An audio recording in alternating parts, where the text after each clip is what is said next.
नमः श्रीवर्धमानाय निर्धूतकलिलात्मने सालोकानां त्रिलोकानां यद्विद्यादर्पणाय ते श्रीमत्परमगम्भीर स्याद्वादामोघलाञ्छनम् जीयात्रैलोक्यनाथस्य शासनं जिनशासनम्।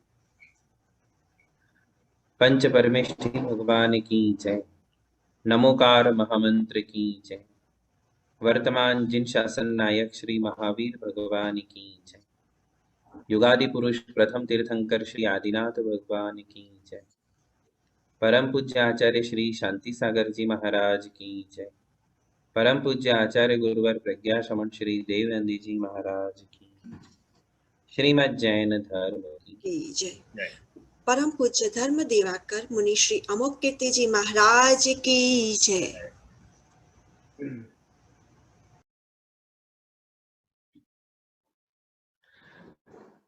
भक्तामर जी के दो काव्य पढ़ेंगे सभी मिलकर के।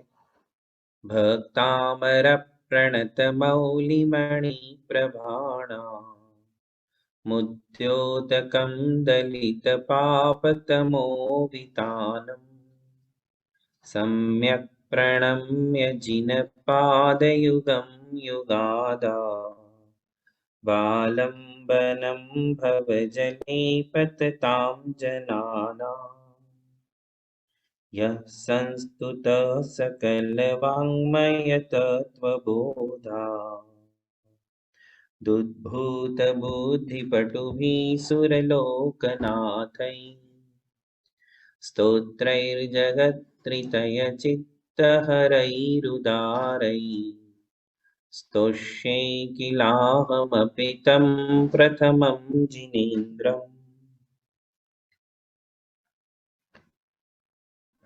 भगवान आदिनाथ को प्रणाम करते हुए आज का 32वां काव्य हम पढ़ेंगे। आप सभी लोग हमारे पीछे बोलेंगे। गंभीरतार गंभीरतार रवपूरित रवपूरित दिग्विभाग। दिग्विभाग वो पेज दिखाएंगे सभी को। गंभीरतार रवपूरित दिग्विभाग गंभीरतार रवपूरित दिग्विभाग स्त्रैलोक्य। त्रैलोक्य त्रैलोक्य नहीं, उसमें स है आधा, तो आधे स का भी उच्चारण करें। स्त्रैलोक्य। त्रैलोक्य हाँ देखिए, स्त्रैलोक्य त्रैलोक्य लोक लोक शुभ संगम शुभ संगम भूति दक्ष भूति दक्ष स्त्रैलोक्य लोक शुभ संगम भूति दक्ष त्रैलोक्य लोक शुभ संगम भूति दक्ष सद्धर्मराज सद्धर्मराज जय घोषण जय घोषण घोषक सन। घोषक सन हाँ, सन आधा है, सन। सन सद्धर्मराज जय घोषण घोषक सन। सद्धर्मराज जय घोषण घोषक सन। खे हे दुंदुभिर दुंदुभिर दुंदुभिर दुंदुभिर ध्वनति ध्वनति ते ते यशसः यशसः प्रवादी। प्रवादी। हाँ, इसमें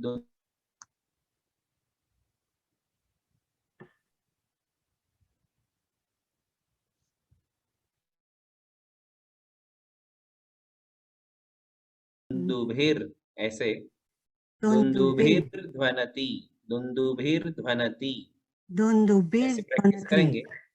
हाँ, तो सभी को आएगा। हमें एक भी मात्रा या एक भी अक्षर छोड़ना नहीं होता है। तो जैसे ध्व के ऊपर वो आधा र है, तो उसका उच्चारण होगा ही होगा, दुंदुभिर ध्वनति। तो अभी दुंदुभिर ध्वनति।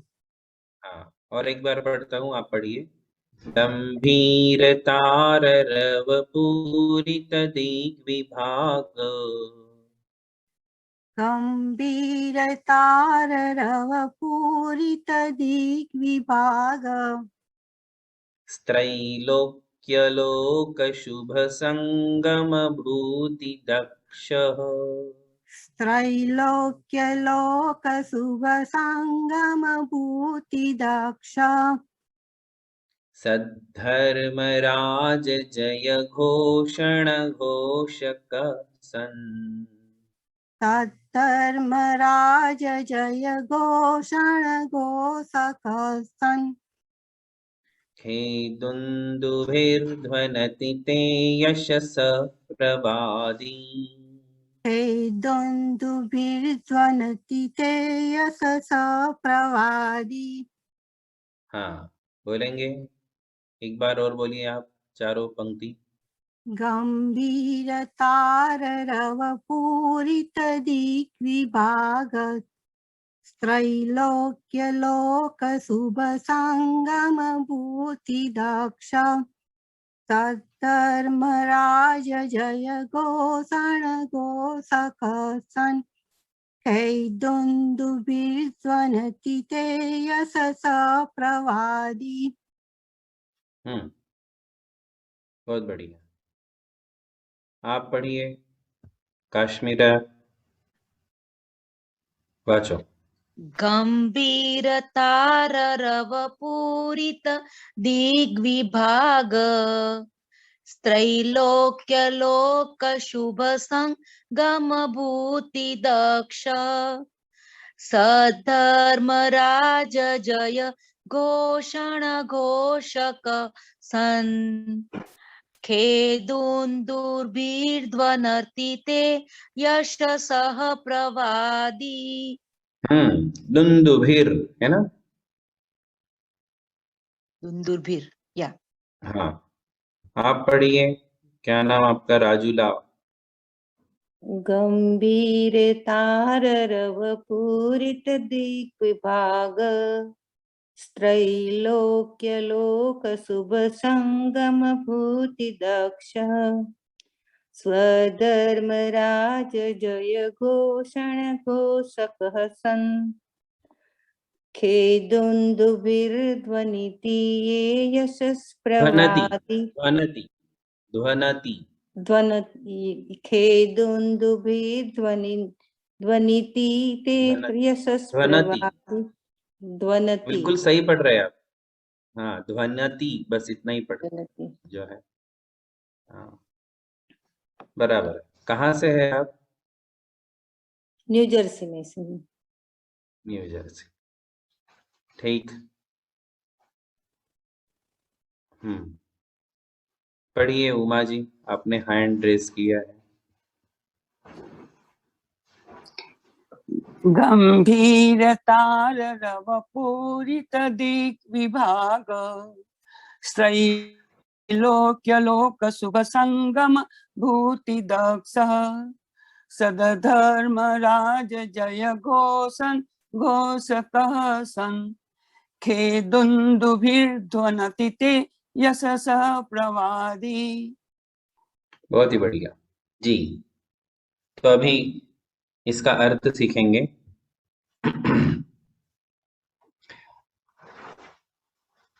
यहाँ दुंदुभी वाद्य के विषय में कहा जा रहा है।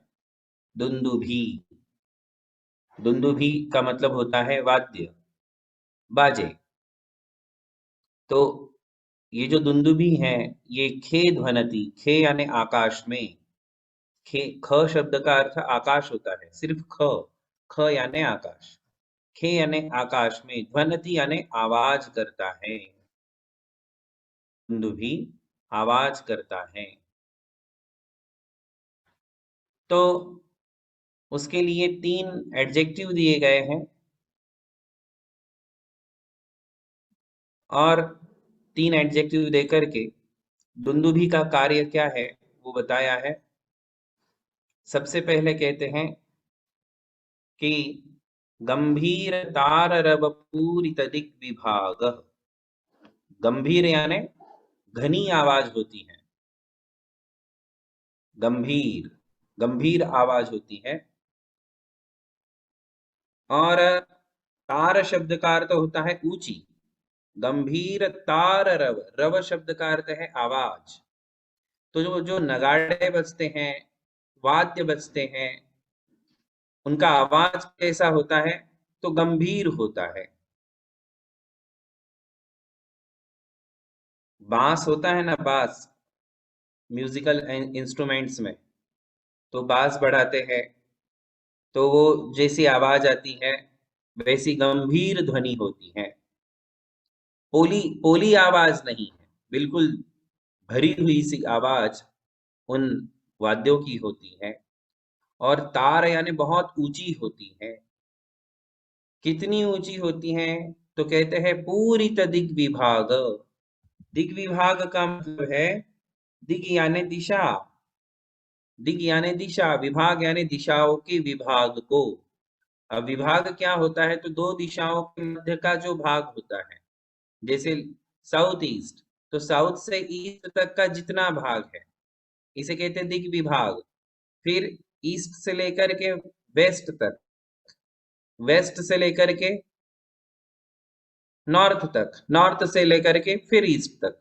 तो ऐसे जो 4 कोने हैं जिसे हम आग्नेय, वायव्य, नैऋत्य, ईशान्य कहते हैं, तो दिशाओं के विभाग को जो अपनी आवाज से भर देता है, गुंजायमान कर देता है, यानी कि एक दिशा में नहीं, चारों दिशाओं में, और चारों दिशाओं के मध्य के पूरे विभाग को घेरने वाली ये दुंदुभी की आवाज होती है।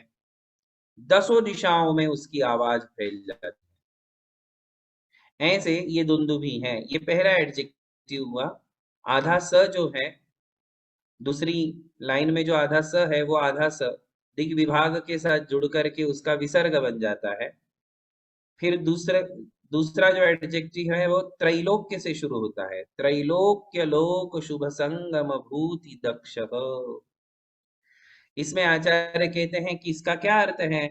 त्रैलोक्य लोक शुभ संगम, तो कहते हैं ये नगाड़े, ये वाद्य एक प्रकार से इस बात की सूचना देते हैं या फिर इस बात में दक्ष रहते हैं कि तीनों लोक के शुभ संगम भगवान के साथ हो रहे हैं। तीनों लोक के शुभ संगम क्या है? तो तीनों लोक के जितने भव्य जीव हैं, और भव्य जीवों में भी श्रेष्ठ लोग जो हैं वो सब के सब भगवान के चरणों में आ रहे हैं। शुभ संगम हो रहा है। और वहां संगम में एक बात और है कि वहां भगवान के साथ तो संयोग हो ही रहा है, भगवान के सानिध्य में तो पहुंच ही रहे हैं, किंतु सब एक दूसरे से मिलते भी तो है, वरना एक दूसरे से कहाँ मिल पाते। महावीर जयंती का फंक्शन होता है तो सब एक दूसरे से मिल जाते हैं मंदिर में, नहीं तो एक दूसरे से मिलने का प्रसंग कहाँ आता है ना। तो धार्मिक अनुष्ठान की ये सूचना है कि वहां शुभ संगम होते हैं। शुभ संगम कह रहे हैं क्योंकि उस समय वहां भगवान के चरण सानिध्य में आने वाले जितने भी जीव हैं वे सब मांगलिक भावनाओं को लिए हुए होते हैं। सबके मन में, सबके चित्त में अत्यंत हर्ष भाव होता है, उत्साह होता है। उसके अलावा एक अलग ही अट्रैक्शन होता है भगवान को देखने का, भगवान के दर्शन का एक अलग ही उनके मन में जो है एक्साइटमेंट होता है। तो वो जो है एक शुभ संगम है, शुभ की सूचना है कि यहाँ मंगल ही मंगल होने वाला है। तीनों लोक के सभी पुण्यवान, पुण्य पुरुष, महापुरुष सब के सब यहाँ एक होने वाले हैं। इस प्रकार की एक सूचना उन वाद्यों के द्वारा मिलती है। बड़े बड़े वाद्य, कितने दुंदुभी वाद्य बजते हैं? 112 करोड़, 112 करोड़, और वो भी आकाश में ही बजते हैं। भगवान के समव शरण की प्रभावना, भगवान के शासन की प्रभावना, भगवान के संगम की प्रभावना, अस्तित्व की सूचना देने का कार्य ये दुंदुभी वाद्य करते हैं, है ना। तो पहले भी जमाने में ऐसा होता था कि जब राजा को कोई सूचना देना होता था तो डिंडोरी पिटाई जाती थी, नगाड़े बजाए जाते थे। वो नगाड़े जब भी बजे तो प्रजा में तुरंत हलचल मचती थी कि कुछ ना कुछ बात है, या तो राजा मिलने आने वाला है या फिर राजा के द्वारा कोई सूचना प्राप्त होने वाली है, इसकी सूचना हो जाती थी। तो ऐसे ही ये दुंदुभी वाद्य जो हैं, इनसे भी ये सूचना मिलती है। फिर तीसरी बात कहते हैं, सद्धर्म राज जय घोषण घोष कह। और कौन सी बात की घोषणा कर रहे हैं ये? तो बोले एक प्रकार से जयकारा कर रहे हैं। सद्धर्म राज जय घोषण, जय घोषणा। आप बोलते हो ना जयकारा गुरुदेव का, जय जय गुरुदेव, जय जय गुरुदेव, ऐसा बोलते हैं। इसको बोलते हैं जयकारा, इसको बोलते हैं जय घोषणा। तो जय घोषणा को करने वाले वे दुंदुभी वाद्य हैं, जोर जोर से बजते हैं, किंतु कटु ध्वनि नहीं, अत्यंत मधुर ध्वनि।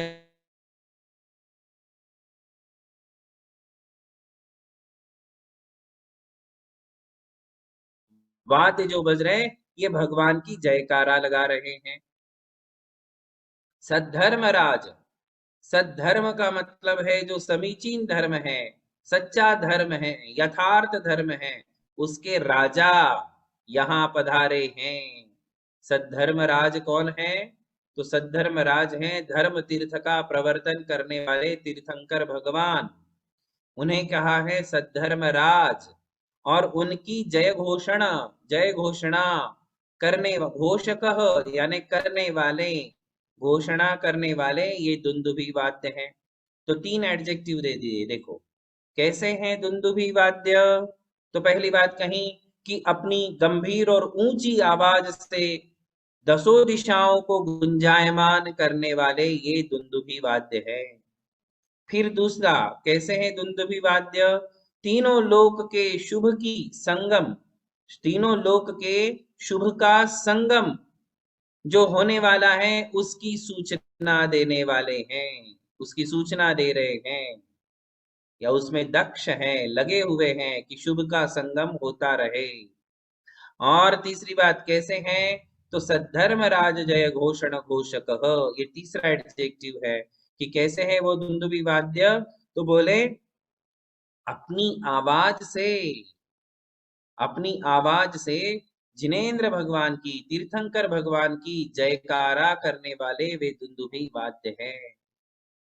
घोषक, फिर आगे कहते हैं घोषक सन ते यशसः प्रवादी। ते यानी आपकी, भगवान के लिए कह रहे मानतुंगाचार्य जी, ते यानी तुम्हारी, आपकी, यशसः आपके यश, आपकी कीर्ति, आपकी ख्याति को प्रवादी कहने वाले हैं। प्रवक्ता होते हैं ना, प्रवक्ता लोग होते हैं ना समाज में, मीडिया में प्रभारी, मीडिया प्रभारी होते हैं, प्रवक्ता होते हैं जो आर्टिकल्स देते हैं न्यूज़पेपर्स में, तो उनको हिंदी में प्रवक्ता कहते हैं, या मीडिया प्रभारी कहते हैं जो मीडिया में प्रभाव करने का, एडवर्टाइजमेंट करने का काम करते हैं। तो ये दुंदुभी जो हैं एक प्रकार का एडवर्टाइजमेंट कर रहे हैं, प्रभावना कर रहे हैं। किसकी प्रभावना कर रहे हैं? ते यशसः, हे भगवान आपके यश की प्रभावना कर रहे हैं। आपका नाम, आपका यश, आपका स्वरूप, आपकी ख्याति, आपकी प्रसिद्धि का बखान कर रहे हो, ऐसे ये दुंदुभी। तो ये चौथी बात कह दी, दुंदुभी के लिए चौथा एडजेक्टिव दे दिया, ते यशसः प्रवादी, आपके यश को कहने वाले, आपकी यश गाथा गाने वाले, ऐसे ये दुंदुभी सन, इस प्रकार से होते हुए। सन के दो अर्थ कहे हैं यहाँ। सन शब्द का अर्थ है कि सन का मतलब कि ऐसे चार विशेषणों से विशिष्ट होते हुए ये जो दुंदुभी हैं, खे ध्वनति, अंत में क्या आया, खे ध्वनति, खे यानी आकाश में, ध्वनति यानी आवाज कर रहे हैं। तो मानतुंगाचार्य जी ने चार विशेषण दुंदुभी के लिए दिए। गंभीर ताररव पूरित दिग्विभाग पहला विशेषण, त्रैलोक्य लोक शुभ संगम भूति दक्ष, ये दूसरा एडजेक्टिव, सद्धर्म राज जय घोषण घोषकः, ये तीसरा एडजेक्टिव, ते यशसः प्रवादी, ये चौथा एडजेक्टिव। ऐसे चार स्पेशलिटी, चार विशेषता, चार गुण दुंदुभी वाद्य में होते हैं।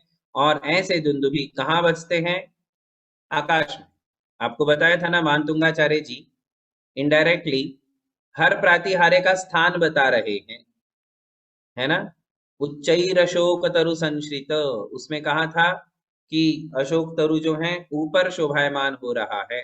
फिर कहा था सिंहासने मणिमयूख, सिंहासने सप्तमी विभक्ति का प्रयोग करके कहा कि सिंहासन जो है वो नीचे है। चमर के लिए कहा था कि वो आजू बाजू में आपके ढुरते हैं।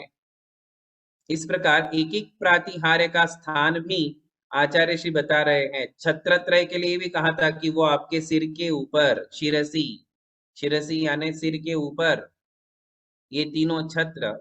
तो ऐसे शब्दों का प्रयोग किया है, ऐसी विभक्तियों का प्रयोग किया है जिससे हमें उनका स्थान पता चल जाता है कि समव शरण में प्रातिहार्य भगवान के कौन सी बाजू में होते हैं, कौन सा प्रातिहार्य नीचे है, कौन सा ऊपर है, कौन सा आजू बाजू में है, कौन सा आकाश में है। तो समव शरण से बिल्कुल ऊपर जाकर के आकाश में, जिससे चारों दिशाओं में उसका, और समव शरण में कोई डिस्टरबेंस नहीं। सबसे बड़ी बात ये कि 112 करोड़ वाद्य बज रहे हैं किंतु भगवान की सभा में किसी प्रकार का डिस्टरबेंस नहीं। क्या बोलते हैं आप उसको, वॉइस पोल्यूशन नहीं, नॉइज पोल्यूशन नहीं, कोई पोल्यूशन नहीं है वहां। रत्ती भर भी आवाज नहीं आएगी उन 112 करोड़ वाद्यों की। मतलब वहां जो भगवान की दिव्य ध्वनि हो रही है, उपदेश चल रहा है, बड़ी शांति से, एकाग्रता से वहां सभी लोग सुनते हैं। और 112 करोड़ भी बाजे बात बजते हैं। बताइए आप, अपने तो मंदिर के बाहर बाजे बजे तो अपने को भगवान के अभिषेक की आवाज भी नहीं आती है, कौन सा मंत्र पढ़ रहे हैं वो भी सुनाई नहीं देती है ना। तो ऐसा वहां नहीं है, वहां का सिस्टम बड़ा बेजोड़ है, जोरदार है। तो इस प्रकार से दुंदुभी प्रातिहार्य का वर्णन किया। इसी के लिए कल्याण मंदिर जी में बहुत ही सुंदर बात कही है।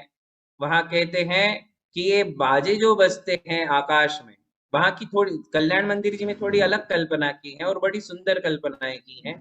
तो वो कहते हैं कि जितने सोए हुए लोग हैं उन्हें उठाने का काम करते हैं दुंदुभी।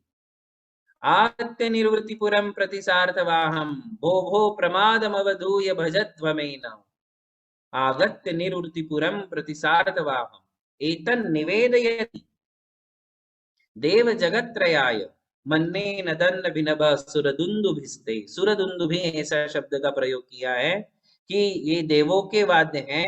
वो क्या कहते हैं, बोले इतनी ऊंची आवाज में, मधुर आवाज में सबको लिए जो कह रहे हैं, भो भो, अरे इंसानों, अरे लोगों, अरे भव्य जीवों, भो भो, भो भो का मतलब है अरे भव्य जीवो, प्रमादम अवधूय, प्रमाद को छोड़ो, उठो, प्रमाद को छोड़ो, आलस्य को छोड़ो और यहाँ आ जाओ। कहाँ आ जाओ, निर्वृति प्रतिम प्रतिसार्थवाहम, जो मोक्ष के लिए, निर्वाण मार्ग, मोक्ष मार्ग में आपको ले जाने के लिए एक अच्छे सार्थवाह यहाँ आए हुए हैं। आपको अपने साथ ले जाने वाले सार्थवाह यहाँ आए हुए हैं। जैसे गाड़ी का ड्राइवर होता है तो ड्राइवर कैसे बराबर ले जाता है, ऐसे ही इस प्रकार से यहाँ मोक्ष मार्ग के नेता आए हुए हैं और आपको मोक्षपुरी की ओर ले जाना चाहते हैं, ले जा रहे हैं। तो आप सभी लोग आओ, प्रमाद को छोड़ो, नींद छोड़ो और आकर के यहाँ आओ और भगवान की शरण में आ जाओ, इस प्रकार का निवेदन वे दुंदुभी वाद्य कर रहे हो ऐसा। और वैसे भी ऊंची आवाज के बिना आप उठते नहीं हो, है ना, छोटी आवाज में आप कोई उठने वाले हो नहीं। नींद में से तो भले ही उठ जाओ, कई लोग तो अलार्म लगा के भी उठते नहीं है, अलार्म बजता रहता है फिर भी सोते रहते हैं, उनकी निद्रा भंग ही नहीं होती है। कई लोग बिना अलार्म के उठ जाते हैं, है ना। यहाँ वो वाली निद्रा की बात नहीं है, यहाँ कौन सी निद्रा? मोह निद्रा। कौन सी नींद में सो रहे हो आप? जगते हुए भी सोते हो। क्या कहा है? जगते हुए भी सो रहे हो। ऐसे कौन? आप लोग। और मुनि महाराज सोते हुए भी जगते हैं। मुनि महाराज कैसे हैं? सोते हुए भी जागते हैं, क्योंकि उनके मोह नहीं है, आसक्ति नहीं है, जागृति 24 घंटा है। और आप नींद में तो सो ही जाते हो, तब तो कुछ दुनिया की खबर ही नहीं रहती है, किंतु दिन में भी जागते हुए भी सोते हो। क्यों? क्योंकि आपके आंखों पर आसक्ति की पट्टी बंधी हुई है, यथार्थ नजर नहीं आता है, सत्य नजर नहीं आता है। जीवन में कभी कभी ऐसी घटनाएं घटती है जिससे हमें सत्य नजर आ जाता है कि वास्तविकता क्या है, सच्चाई क्या है जीवन की, ये कभी कभी समझ में आ जाती है। किंतु तुरंत उसके बाद, कुछ क्षणों के बाद, कुछ ही दिनों में वापिस हम अपनी निद्रा में चले जाते हैं और सच्चाई को अपनी आंखों से ओझल कर देते हैं। कई बार हमें ऐसा मालूम पड़ता है कि जो मैं जीवन जी रहा हूं यह यथार्थ नहीं है, यह सत्य नहीं है, ये कल्पनाओं में मैं जी रहा हूं, ये भ्रम में मैं जी रहा हूं कि ये सब कुछ जो है मेरा है, मेरे पास है, यही यही सत्य है जो आपके साथ है। इसे सत्य समझ लेना ही तो नींद है। नींद क्या है बताइए आप? जो आपने पाया है, जो आपके मानवीय जीवन में, इस मनुष्य पर्याय में आपको जो कुटुंब मिला, आपको जो धन दौलत मिली, आपको जो अपने कुटुंब का संयोग हुआ, इसी को जो यथार्थ मान लेते हैं कि यही परम सत्य है, इसके परे, इसके आगे, इसके पहले कुछ है ही नहीं, यही मेरा इतना ही जीवन है, ये मेरा कुटुंब ही मेरी लाइफ है, ये मेरा घर, ये मेरी धन दौलत ही मेरा जीवन है। यही तो नींद है ना। यही तो नींद है जो लोग ऐसा समझते हैं। हालांकि किसी की मृत्यु होने पर ये यथार्थ का बोध होता है हर एक को, एक अनपढ़ और गंवार आदमी को भी इस बात का बोध हो जाता है इस समय, उस समय, मतलब उसको एक बार तो ऐसी बिजली कौंधती है कि ये सब क्या है, ये सब कुछ भी नहीं है। दिन रात गाड़ी मेहनत करके, पूरा लाइफ मेहनत में डाल करके, दिमाग, अपनी एनर्जी, अपनी बुद्धि, सब कुछ लगा करके हम पूरा ये सेटल करते हैं, एक अच्छा घर बनाते हैं, एक अच्छी प्रॉपर्टी बनाते हैं, एसेट्स बनाते हैं, है ना, अच्छा कैश जमा कर लेते हैं, ज्वेलरी बना लेते हैं, पूरी लाइफ उसमें लगा देते हैं कि एक अच्छा बनाना है। यूं समझते हैं जैसे कोई मुझे परमानेंट घर बनाना है। क्या बोलते हैं आप लोग? भाड़े के घर में नहीं रहना है, मुझे अपना एक परमानेंट घर बनाना है। अरे घर तो परमानेंट है, किंतु आप परमानेंट हो क्या? लाइफ तो टेम्पररी है और आप चाहते हो कि सब कुछ परमानेंट बन जाए, और लाइफ ही टेम्पररी होती है, उसके पहले ही सबको जाना पड़ता है। तो हम जो हैं यही एक निद्रा में हैं, इसी को निद्रा कहा है, इसी को नींद कहा है, कि इस भ्रम में जो लोग जी रहे हैं, सत्य का बोध होने के बाद भी हम वापिस भ्रम में आ जाते हैं, क्योंकि कोई जगाने वाला नहीं है, दुंदुभी बजाने वाला नहीं है। जब तक हमारे जीवन में कोई दुंदुभी बजाने वाला नहीं आता है, तब तक सब लोग सोते हैं, यह भी एक परम सत्य है। जब तक ऐसे निमित्त नहीं मिलते हैं जगाने वाले, अपने बेटे को गुरुकुलों में क्यों डालते थे, हॉस्टल्स में क्यों रखते हैं? पहले गुरुकुल में क्यों रखते थे? क्योंकि घर में माँ बाप नहीं उठा सकते थे, किंतु गुरुकुलों में एक डंडा पड़ता तो तुरंत उठ जाते थे, 5 बजे उठ जाते हैं। तो गुरुकुल पद्धति इसीलिए थी कि वहां बराबर उठ जाते हैं, टाइम टू टाइम सारे काम करने पड़ते हैं। ऐसे ही हम लोग हैं, अब आप लोग हैं, आपके ऊपर कोई है ही नहीं। सबसे बड़ी तकलीफ क्या है, समस्या क्या है, आप ही बड़े हो, आपके ऊपर कोई है नहीं, तो आप ही सोते रहोगे तो उठाएगा कौन, है ना। तो गुरु की आवश्यकता जीवन में क्यों है, गुरुकुल और गुरु इन दोनों की आवश्यकता है। बच्चों को गुरुकुल की जरूरत है और बड़ों को गुरु की जरूरत। तो गुरु एक प्रकार का दुंदुभी वाद्य है, वो आपके जीवन में आते हैं, अच्छे से नगाड़ा बजाते हैं, नगाड़े बजाते हैं, सत्य का बोध कराते हैं, जो सत्य है उसको सामने ला करके प्रकट करते हैं और आपको भ्रम से बाहर निकालते हैं कि इस भ्रम में जीना छोड़ दो, क्योंकि अकाल मरण निश्चित है। सकाल मरण करने वाले, सकाल यानी समय पर मरने वाले बहुत कम होते हैं मनुष्य, और आयु पूरी होने के पहले ही जाने वाले लोग अधिकतम होते हैं कर्म भूमि में। 99% लोग अपनी पूरी आयु भोगते नहीं है, उसके पहले ही चले जाते। तो जब जाना ही है तो इस भ्रम में क्यों जीना है। हर एक चीज गिन गिन करके मौत आपसे अलग कर देती है, गिन करके। जिन जिन जिन वस्तुओं को तुम गले लगाते हो अपना मान मान करके, एवरी डे मेरा मेरा करके, और अपने मन में उसको पूरी आसक्ति बना करके जो चल रहे हो, उसे तो मौत गिन के अलग कर देती है। ईच एंड एवरीथिंग, एक भी चीज आपके पास छोड़ेगी क्या मौत, बताओ। मृत्यु आपके पास एक भी चीज छोड़ेगी, जो चीज आपने गाढ़ी मेहनत करके कमाई है और जो रुतबा बनाया है। अरे रुतबा भी नहीं रहेगा, वो अहम भी यहीं चला जाएगा, अहंकार भी चला जाएगा, और जिस चीज का अहंकार है वो चीज भी छूट जाएगी। तो मृत्यु ये एक परम सत्य है, और वो हमारी आत्मा से शरीर को लेकर हर एक चीज को अलग कर देती है।